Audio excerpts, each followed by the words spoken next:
Hello collector, Steven here bringing you a review of the Ultra Act Ultraman Tiga multi-type Renewal. This fan favorite Ultra has about as many repaints and retools as Zero, but some fans consider this to be the interpretation of Tiga. With an updated sculpt and engineering to match the other renewals, is this one a must-have? Well, let's take a look to see whether or not it's worth adding into your collection. Right away you'll notice a major change from the original Tiga. While the first one was red with a bluish-purple paint application, you can definitely tell this one is red and purple. Alongside that, the proportions are a bit on the beefy side, which some like and others don't. Regardless though, this is a great looking figure. Translucent parts used on the head are executed wonderfully, giving Tiga a more authentic look. Paint on the chest protectors is rather nice, all in the lines as needed, and you can say he looks rather majestic. Same on the back, though there is one small issue with the paint when looking at Tiga up close. To the point, it looks like they couldn't stay consistently within the sculpt marks for the paint, and though this is not a huge issue in and of itself, it might bother some. This sloppiness, though, will come into play a bit later. Articulation is rather basic, and if you're familiar with one Ultra, you're familiar with them all. So, we have the head, can look around on a ball joint, which is always neat. Fortunately, there is a little cut here at the back of the neck, so this way you can get Tiga to look up, coupled with the ball joint at the base of the neck. Good stuff. Shoulders, ball joint going into the body, so this way you can spin the arms around and do as you please. Hinge joint right here in the shoulder itself, so this way you can lift Tiga's arms up and down. A bicep swivel hidden right below that hinge, so if you would like, you can twist and turn Tiga's arms. Double hinge at the elbow, and then we have a swivel hinge combo here at the wrist, and the hands are attached on a peg, so this way you can spin those around. Now something of note, it's rather unfortunate, but Tiga can't really cross his arms over, but thankfully there's an accessory, which helps with that.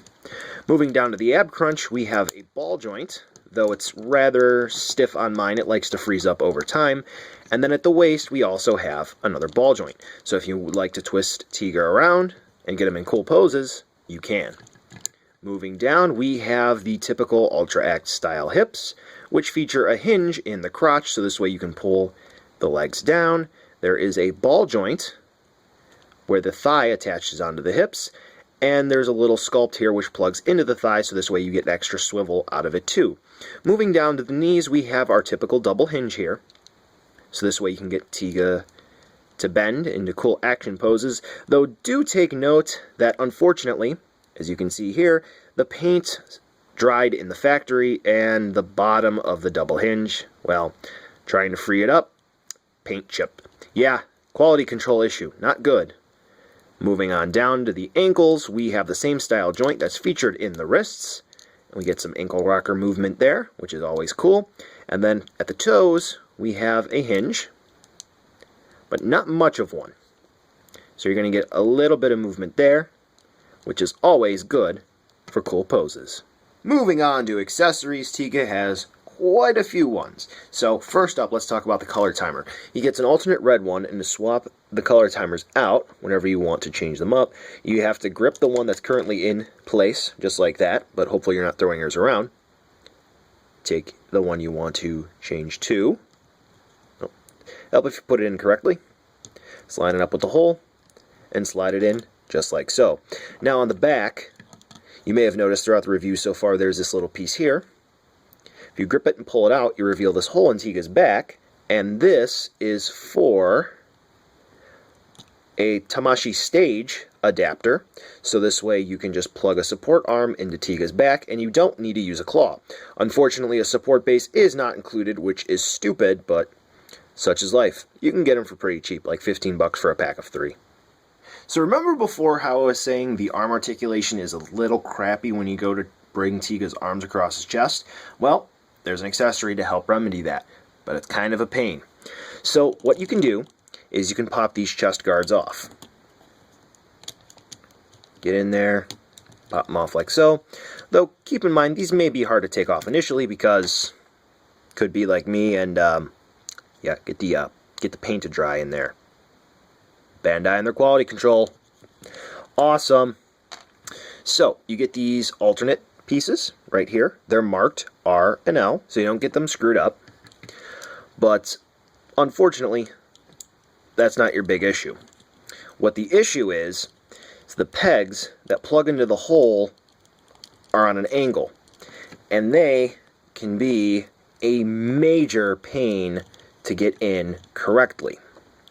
See what I mean? How they're sort of at an angle. So when you go to put them in the front, you may get it in the front, but not necessarily get it in the back. See, it's not in all the way in the back because it's at an angle. Why?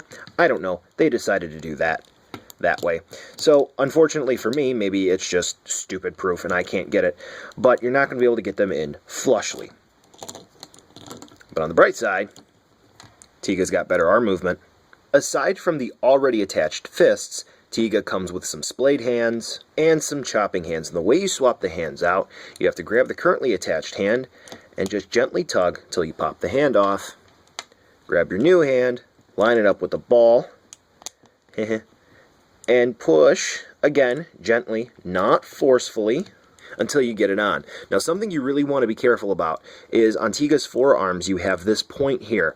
And if you're not paying attention, you may be accidentally forcing this upwards, and you might be breaking it. So, be on the lookout for that. And of course, we have to cover the effect parts. So Tiga comes with this nice translucent purple bluish charge-up effect for the Zeppelian ray. And if you'll notice right here, this plugs into the color timer slot. And by this point, you know the drill. Grip the color timer part nice and easy like, so you don't scratch the paint. And of course, you know, it falls out like that. Line up the peg with the hole. Again, nice and easy like. And now, Tiga is charging up for the ray. Boom. Now, interestingly enough, this is mostly clear translucent plastic with white paint on it for shading. And, of course, it's attached to a chopping hand, just like all of the other effects. And once again, we know the drill, since it's attached to a hand. Grab the currently attached hand,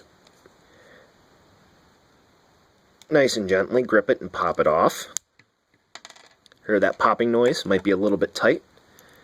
And then